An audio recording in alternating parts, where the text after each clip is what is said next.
Good afternoon, everyone, and welcome to the final session of our virtual Credit Outlook Conference. My name is Victor Valance. I'm a Senior Vice President at DBRS Morningstar and a member of the Natural Resources and Pipeline team.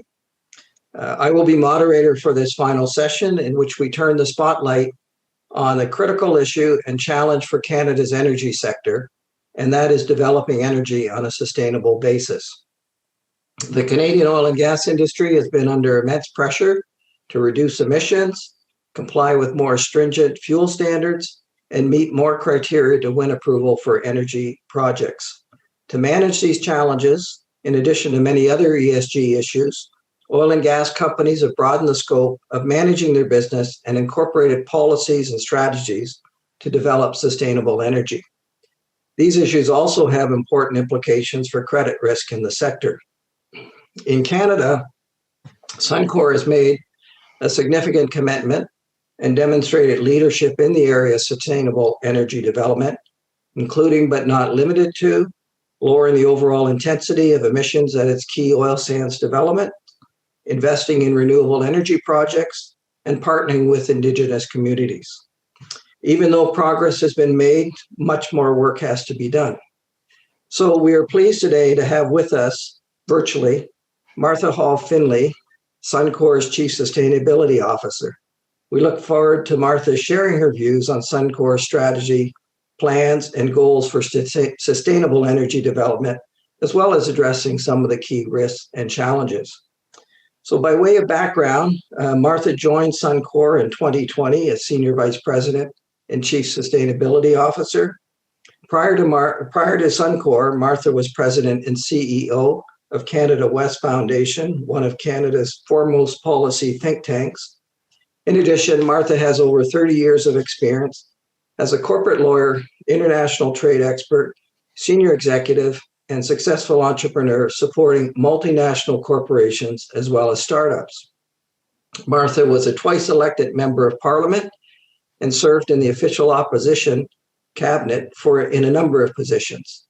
She's also an accomplished skier, winning a silver medal at the Canadian Championships a few years back, and earned a BA in International Relations from U of T and an LLB from Osgoode Law School. So welcome, Martha, and thank you for joining us today. Okay, I didn't think you were really going to read the whole thing. I left a few pieces out of there, but I want to capture you. Let's just be really clear. The skiing was a long time ago. If the gray hair wasn't the first clue, but thank you so much. That was more kind than you should have been, and thank you for inviting me to be with you today. Okay, terrific. So today we set aside 45 minutes for the session, and I have a number of prepared ESG related questions to kick off.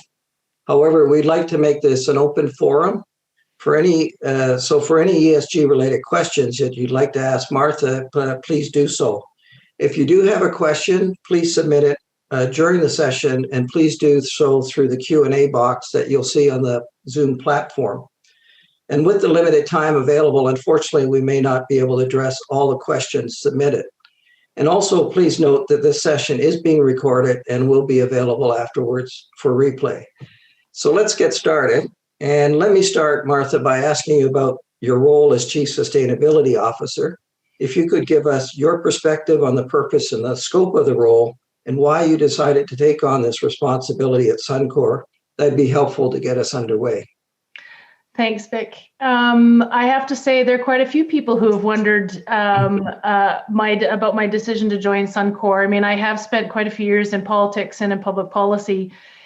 And I'll say I have a few members of my extended family who have not been speaking with me because I've gone to the dark side. So I have become over the years very frustrated and concerned about how in Canada, I mean, our economic prosperity, which has led to our social prosperity, has been incredibly based on natural resources of all kinds, ag and minerals and fish and trees and oil and natural gas. And over the years, I've watched a disappearance of a recognition of the value of that, right? It's become, we should no longer be hewers of wood and drawers of water. We should, you know, we need to look at high tech. We need to look at, and I've become frustrated because all of those things are incredible aspects of our natural resources. So yes, Suncor is oil and gas, is oil. And even more so, we're an oil sands company, which in other parlance, people refer to it as a tar sands company. So people then say, well, wait a minute, you're an oil sands company and you're interested in sustainability? How does that work? Well, it works. And the reason I joined Suncor was, in addition to the fact that they asked, was because Suncor, of all of the companies that I know in the industry, and incredible track record in terms of ethics, believe it or not, and ethics and principled behavior.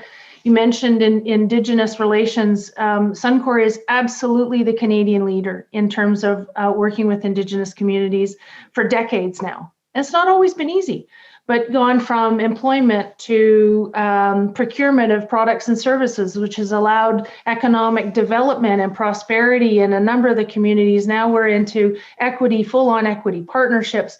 It's fantastic. I would not have joined the company if it did not have that track record of embracing the importance of all of these things. We've been a supporter of carbon pricing for 2 decades now. So my passion for that, my interest in really making progress in terms of sustainability and doing it with a company that I know actually really believes in it, it's a pretty winning combination. And so, you know, if it hadn't been for COVID, which has made this the most interesting first year of a new job I've ever had, I'll not lie, but we're looking at an exciting future. Okay. Well, thank you. Thank you for the answer. So second question here. So with the growth in ESG investing, an increasing number of financial institutions are reducing or even eliminating funding for developers of carbon-intensive fuels such as oil sands. How does the industry, and specifically Suncor, respond and manage this growing risk? And that's obviously a question we deal with every day. It's interesting because certainly in the industry, I hear a lot of, oh gosh, another set of metrics, right? Another set of ESG metrics, whether it's TCFD or SASB or GRI and my answer to that, especially as a Canadian company, is ESG is our friend. And if COVID has shown anything, it has been, it's shown us a lot of things. But it has, I think, globally enhanced the recognition that the S and the G, the social and governance parts of ESG, are really, really important. And if you look at the precursor, the base of the UN sustainability goals, prosperity, it's people, planet, and prosperity. And so looking at all of those things, not just for the developed world, but for the developing world, means that S and G as well as E are really important. And Canada and our Canadian companies are at the top of every measure except for one, greenhouse gas emissions. So for us, we deal with our emissions, which we are, as you mentioned at the beginning, we made a commitment to reduce our intensity by 30% by 2030 from 2014. We're well on track to doing that. We've already hit 10%. We're well on that. But our view is we deal with our emissions and we are increasingly competitive from an intensity perspective. But let's be honest, the world is looking for more than intensity. It's looking for absolute. The more we are working toward that kind of a goal, which we are, our view is ESG is fantastic for us, because if you look at governance, you look at the social things, you look at, I'm hoping you're going to ask me a question about diversity and inclusion, and in terms of, some of the things that we do at Suncor. As a Canadian company, as Suncor, ESG is awesome for us because we're just, as the world really looks toward ESG metrics, including investors, including the public and governments who are who respond, let's be honest, to public opinion, we're really excited about what we're going to be able to show to the world. Okay, terrific. You mentioned about reducing the carbon emissions intensity by 30% by 2030 relative to the 2014 baseline. What is the scale of investment still required to be made and process and types of investments to be deployed to meet that target? A lot, no question. And COVID was really challenging, as you know, in our industry. I don't think anybody had ever seen negative values for a barrel of oil before. That was a moment in time, I think in April. But, those dramatic reductions in revenue certainly made us and everyone else in the industry have to look at our capital expenditures quite seriously. A couple of projects we had to postpone, like our cogeneration project, which will be replacing our coke boiler operations. Huge reduction in emissions, absolute reductions in our emissions. And also, it's an 800 megawatt production of electricity. So not only for our own reduction, but also, in fact, contributing significantly to the Alberta provincial grid. So reducing, in fact, the province's emissions. That's very exciting. That's back on now. The last quarter, we actually recovered in a way that we were able to make that CapEx commitment. And that's a total, $1.5 billion. It's not small. And we also had to postpone our new 40-mile wind project. We've been in wind for a couple of decades. 40 Mile is a new project in Alberta, and we had to postpone that, but it's now back. I'm pleased to say back on the table. Not quite the expenditure of a major cogeneration facility, but also a couple hundred megawatts. So it's been a tough year, no question. You look at all the global majors, it's been tough in terms of capital expenditures and decisions that can move us forward. And let me be clear, Vic, not everything that we would like to do to reduce emissions, like carbon capture and storage, is economic. Mm-hmm. And so we also have to work very, very hard at increased collaboration with governments. And then we hope the private sector to help build some of that infrastructure that on its own wouldn't be economic. We just wouldn't be able to build on our own. Uh-huh. Gotcha. Okay, thank you. So let's look beyond even 2030, because it's becoming more and more important. But many of the world's major oil companies, as well as Canada's federal government, are pledging to reduce greenhouse gas emissions to net zero by 2050. And at this point, it seems that these pledges are largely aspirational, but at least milestones are being set. Now, is Suncor considering making similar pledges beyond its 2030 target? And if so, what would be the scope of investment required, and what strategies would be considered to further drive decarbonization at Suncor? So I think if we weren't considering it, you would say that we'd had our heads in the sand for a while. Of course, we're considering it. Yeah.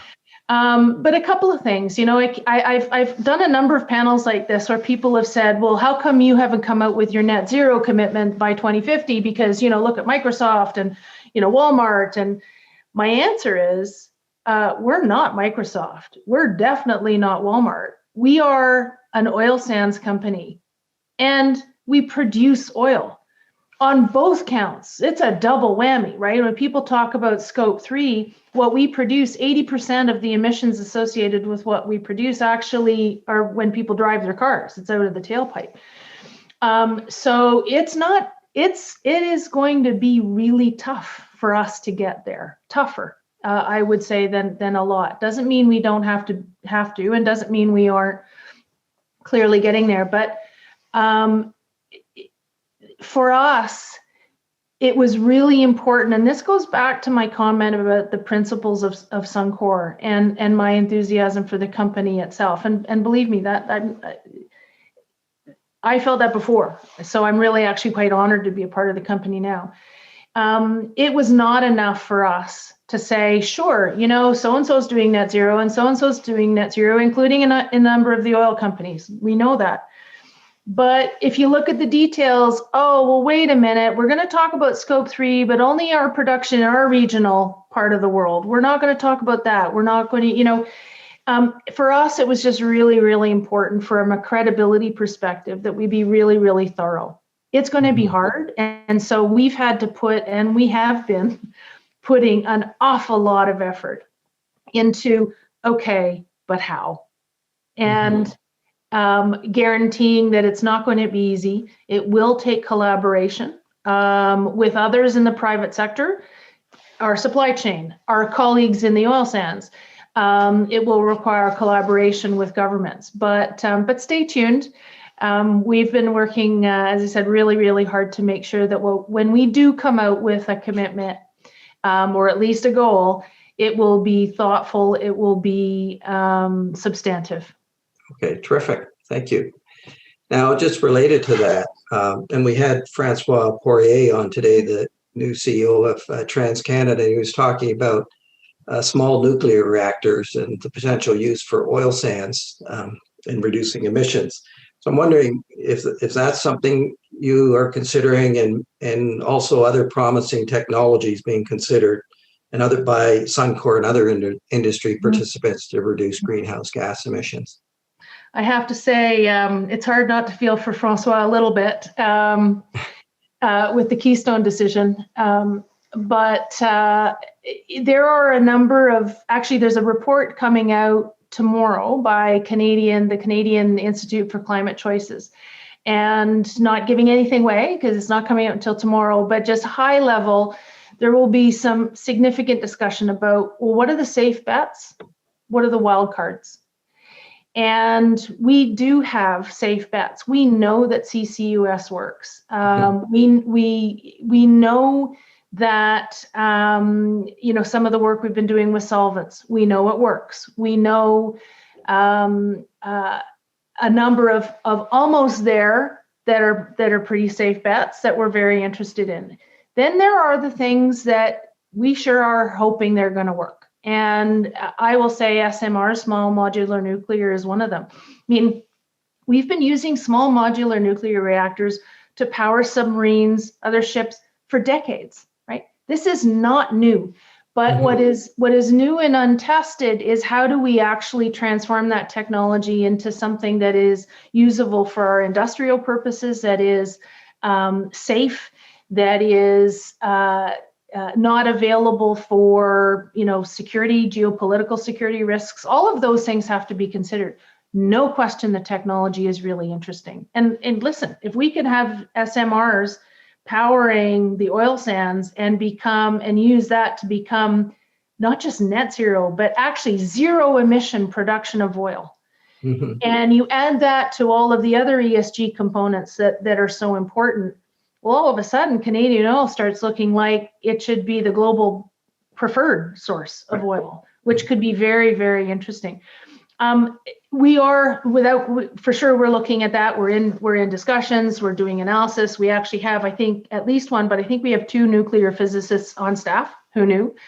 But Suncor is also invested in some really interesting other technologies. So Enerchem, for example, is very interesting, and we've actually just upped our investment, and now a variety of other companies are looking into it. Burns waste, so not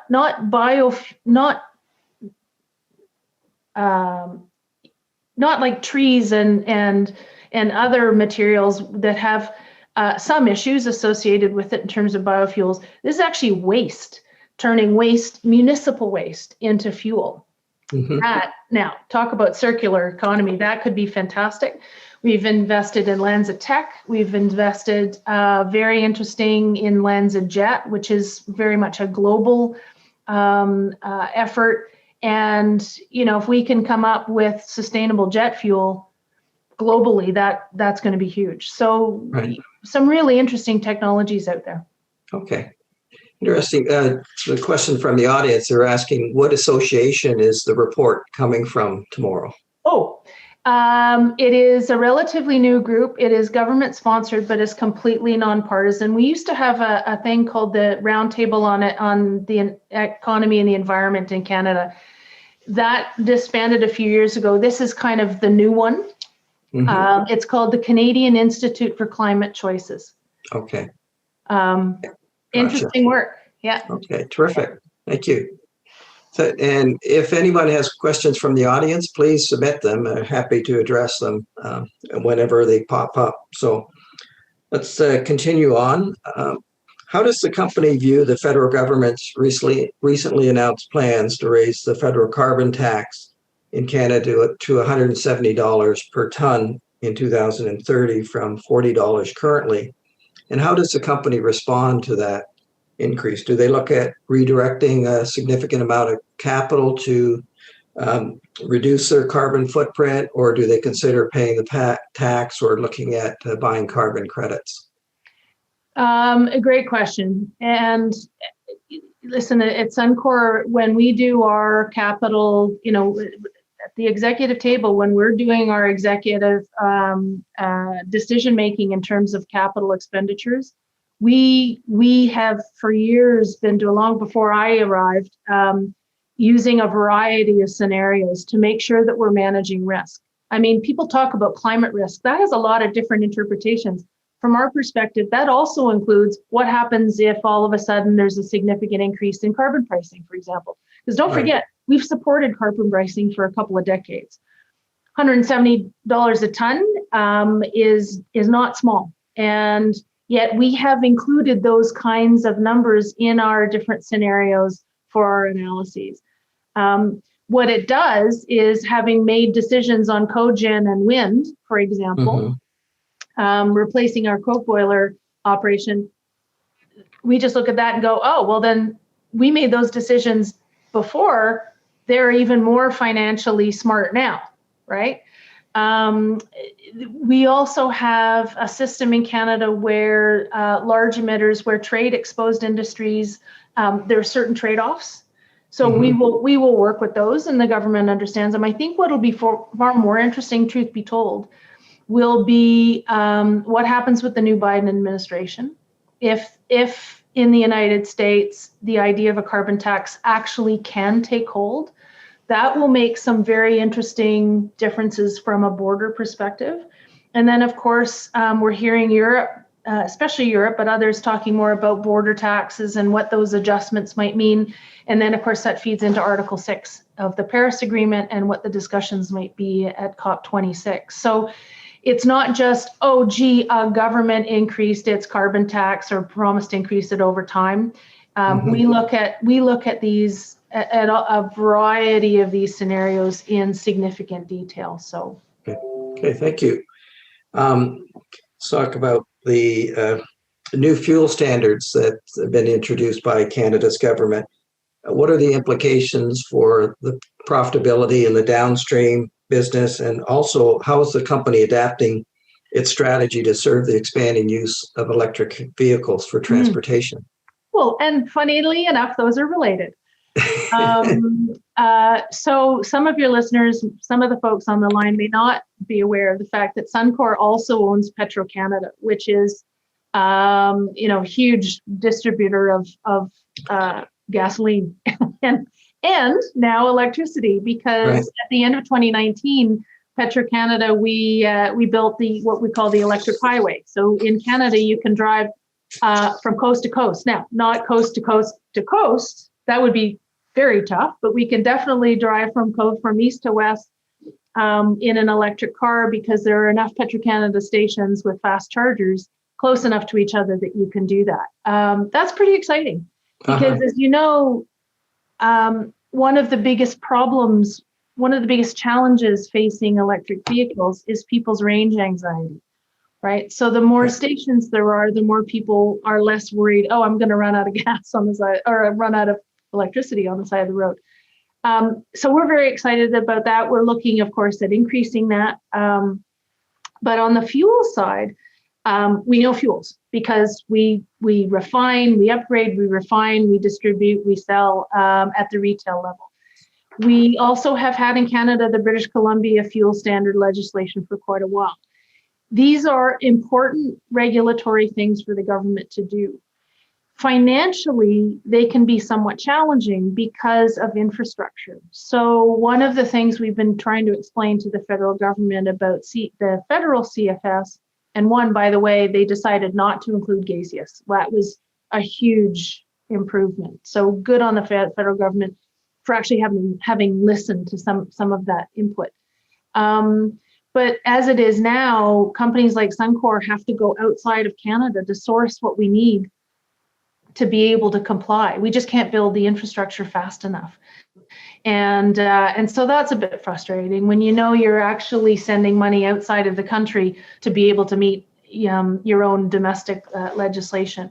But listen, we understand why. We understand what it is, and that's one of the reasons. I mean, we have the largest ethanol plant in Canada. We've had that for years. I talked about some of our other investments in sustainable fuels and biofuels and renewable diesel, et cetera. Those are all part of our portfolio. This is the way of the world, and we know it, and we plan to be a significant part of it. Yeah. Okay. Terrific. And related to that question, we'd appreciate hearing your views regarding the commercial development of clean energy as a fuel source. And is Suncor looking at that as a possibility and a way to position itself to take advantage of this in future?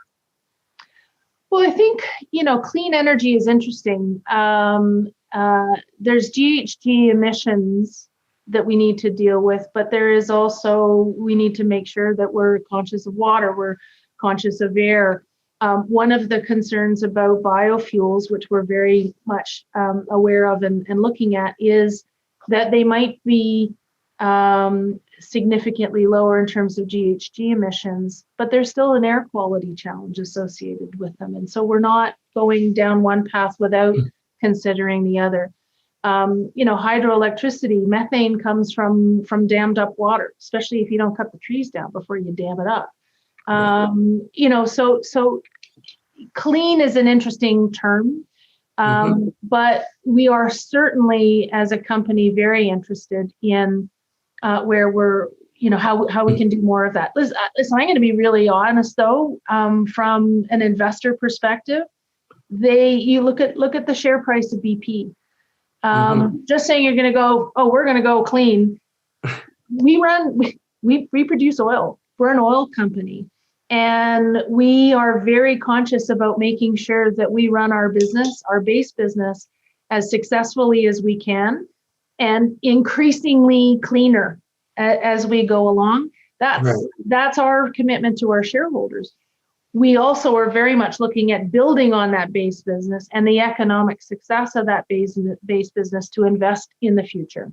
So it's not happening tomorrow. But we're very conscious about making sure we're part of that future and a financially successful part of it. Okay, terrific. Here's a question from the audience, actually an interesting one. It says Suncor has been a world leader in ESG disclosure, but there is a wide range in the quality of these disclosures. Is it time for the security regulators to impose mandatory disclosure requirements for climate risk? Should it be based on TSFD as done in the UK? That's a great question, and it feeds a little bit to my comment earlier. So I don't know if the person asking the question heard it before about, I rolled my eyes a little bit, people talking about, one other set of metrics, right? Right. But a thank you for noting the disclosure history for Suncor. We're very, very proud of it. Even if sometimes it's not very pretty, it's important that we disclose.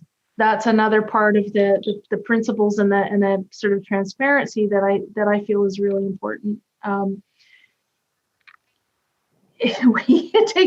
It takes a lot of time to actually fit the disclosure to the TCFD requirements, to GRI, to SASB. And now the World Economic Forum with the International Business Council and the Big Four accounting firms have come up with theirs as well. The good news is that there's a theme, right? And it's ESG. And you can have this piece and this piece, but fundamentally people are looking at, are you doing the right things? And are you showing improvement, which is key, right? Because it's not just, awesome, you disclose it, but if you're terrible at it, that doesn't actually help us very much, right? It's disclosure, it's transparent and full disclosure that shows improvement in your performance, that addresses the fundamental nature of environment, social, and governance. I don't think the securities regulators should be the ones doing it.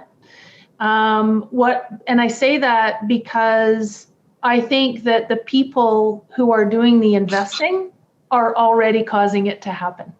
It doesn't need to be regulated. It's being regulated in the market already. If people are not disclosing, they're going to pay for it eventually. If they're disclosing, but they're not showing improvement in their performance, they're going to pay for it. So maybe too long an answer, but I don't think it needs to be another regulation from the securities regulators. I think the market is making its mark. Right. Pardon the pun. Okay, thank you. Now, you mentioned about the new U.S. administration and potential climate change initiatives from that side, but so far we've seen a renewed emphasis with the pushback on importing more higher carbon intensive crude oil from Canada with the cancellation of Keystone XL. However, Canadian companies have done a pretty good job of investing the capital to deliver responsibly developed oil supply and a reliable source of oil supply to the U.S. market. So how can Canadian companies overcome this obstacle to ensure access to the U.S. market? We had a discussion just yesterday or the day before with Dan Yergin, and he was saying, how come, he said, I still don't understand completely how it came to be that the oil sands in Canada ended up being such a lightning rod for so much in terms of protest. And especially when, and we're still getting it. We're still getting some of the major funds. We're still getting we're not going to invest in oil sands. We're pulling out of oil sands. Well, dirty little secret, we've been working really hard at reducing our emissions and reducing our intensity, and the intensity of our intensity per barrel in the Canadian oil sands, it ain't the worst these days. And oh, by the way, California heavy is dirtier, right? Venezuelan, and so, we can still have refineries on the Gulf Coast, which are set up for heavy, happily taking, California heavy, or, Venezuela is a bit of a mess right now. But somehow the Canadian production has received the brunt of the protests. Right. I think what'll be interesting is when the president ends up having more and more discussions with more and more people who point out, one, the jobs associated with Keystone, American jobs. One, the source of the oil is actually coming from a significant ally. I got to say, there were a lot of Canadians pretty upset that decision was taken before even a conversation with the Canadian Prime Minister. Mm-hmm. But we'll work it out. We understand political dynamics, and frankly, if our industry has not been good enough at explaining, has not been good enough at frankly addressing the real environmental concerns that people have, and then being able to talk about them, mm-hmm. That's kind of our fault. And so it's up to us to do better at it. The story is good. The facts are good. They're better than they're much better than most people assume. We just need to make sure we engage, and these are great opportunities to be able to do that. Mm-hmm. Okay, great. Thank you. Let's pivot a little bit and talk about social and governance aspects. And you brought up diversity and inclusion before, and maybe you can tell us about the social performance and governance goals set out by Suncor and how you are doing on those goals. Well, I think it's worth repeating the history that we've had with Indigenous communities, and absolutely, I would say leading a clear leader in Canada, but I think that would mean a clear global leader in working with Indigenous communities, and it's been decades, and not always well done. mistakes get made and lessons learned and biases take some time to remove. And so I think the track record of this company has just been extraordinary. And, the Indigenous communities that we've worked with in particular, to a person will say, we'd much rather deal with economic prosperity than poverty. And that's been fantastic. And then you move from a significant effort to employ members of Indigenous communities. That's been decades, right? That moves into building up expertise to be able to provide products and services. Our spend, fast forward a couple of decades, our procurement spend in Suncor was, even with COVID, it actually went up, and it clearly went up as a percentage. So 10% of our whole procurement of products and services last year, and we're a big company, was with Indigenous communities. That means it's not just a paycheck. And that just builds in terms of economic activity and independence. And now we had our East Tank Farm equity arrangement. Stay tuned because we're excited about some other projects that we hope to announce in the near future. But full equity participation, full partnership participation. So we're really pleased about that. I mentioned Petro-Canada. I think 40 of our retail locations, 40 of our, I guess I'm going to have to stop calling them gas stations, right? But 40 of our retail locations are in fact Indigenous owned and operated across the country. So we're really proud of that. I smiled about the diversity because a little while ago, wasn't that long ago, another company who shall remain nameless, but in the industry, came out with an announcement, very, very proud of the announcement that they were going to be tying executive compensation to a few things, including reaching 25% of women in their workforce. And, I was so tempted to tweet out, oh, that's fantastic. We're looking forward to having you kind of join us at the 35% level. And because we are, and across the workforce, which is pretty incredible, especially for a mining and refining company, right? I think we're at 32 to 35% in the workforce as a whole. What's really interesting is that among executives in Suncor, we're at 37% of women. And I can vouch for the fact, again, I wouldn't be at the company if I didn't feel that was a really important aspect of our own governance. But we're really look at every company has room to grow. Watch, the Black Lives Matter effort. It was and continues to be hugely important to highlight some of the continuing challenges. But no, I didn't tweet it out. I refrained. I used my inner diplomat. But no, we're pretty proud of some of the progress that has been made. Oh, excellent. Okay, you mentioned it with regards to the Indigenous communities, the East Tank Farm, the JV, and that was been a great success. Yeah. And do you see that being replicated? I think you indicated there are possibilities. So you see similar deals being struck with the Indigenous communities in future?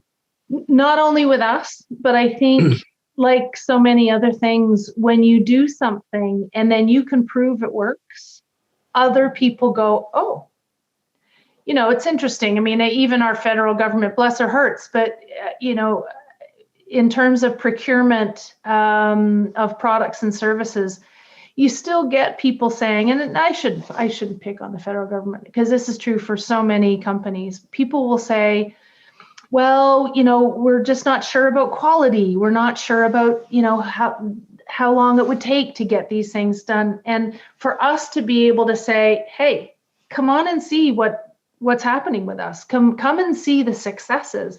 Come and see the quality and all of the different things that we've been able to learn at Suncor by engaging in this over the years. The proof is in the pudding. And so are there other potential equity and joint venture and partnership arrangements? Short answer is absolutely. But what I find really exciting, and won't go into detail, but we're looking at maybe working with others in the Canadian business community to benefit from our learnings so that they can then pay forward, right? Like you can actually encourage others that this works and this is incredibly valuable to the communities that are involved. I look at, for us, most of that has been in Indigenous communities in Alberta, some across the country, and as I mentioned, our stations are across the country. But there are Indigenous communities in all parts of Canada where some really interesting things could be done. And so what Suncor has learned is not only beneficial for Suncor's future and what we can do, but my firm belief is it can be really beneficial for the Canadian business community as a whole. Okay, excellent. We just have a few minutes left, and if anybody wants to ask another question, please do so. But I'll continue on here. They're hesitant. They're afraid I'm going to go on too long. We answered everything. Maybe just, are there any other key ESG or sustainable energy initiatives that we may not have addressed here today that you'd like to highlight?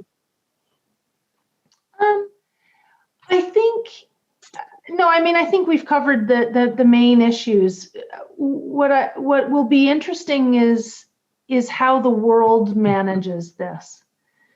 I mentioned that I think COVID has really reinforced the, never say just E, but reinforce it as not just E, right? Mm-hmm. That it has to be the S and it has to be the G as well.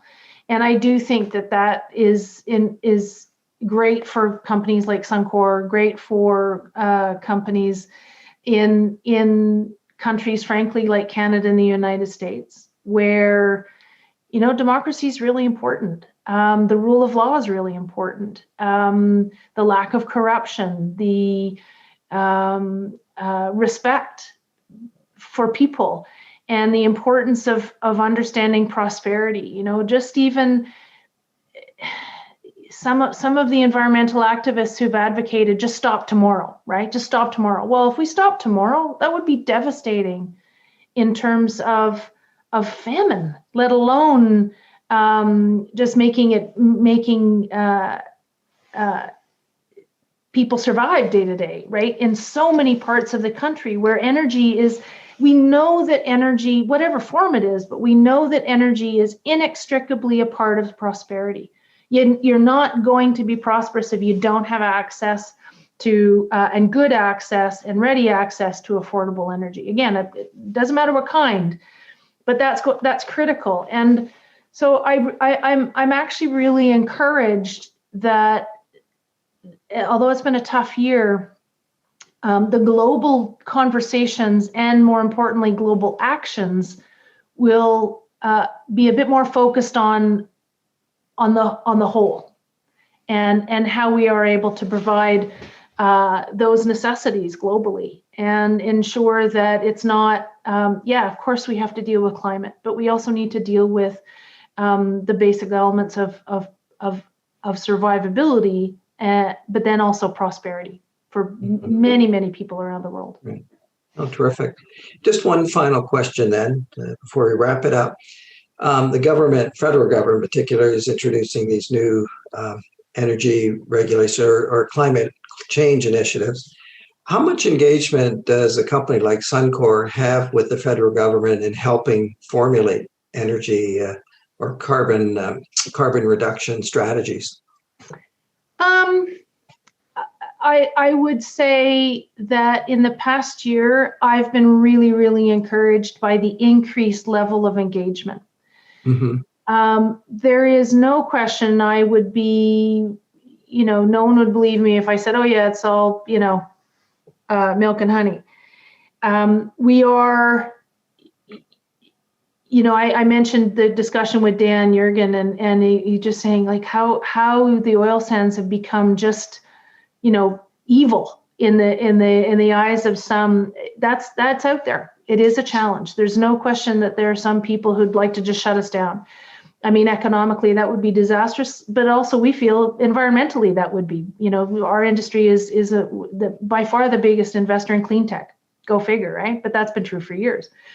So more and more senior people from the Prime Minister on down in the Canadian government recognize that not only are oil sands, for example, a big part of the problem, we are big emitters in terms of GHG, but we are therefore a really big part of the solution.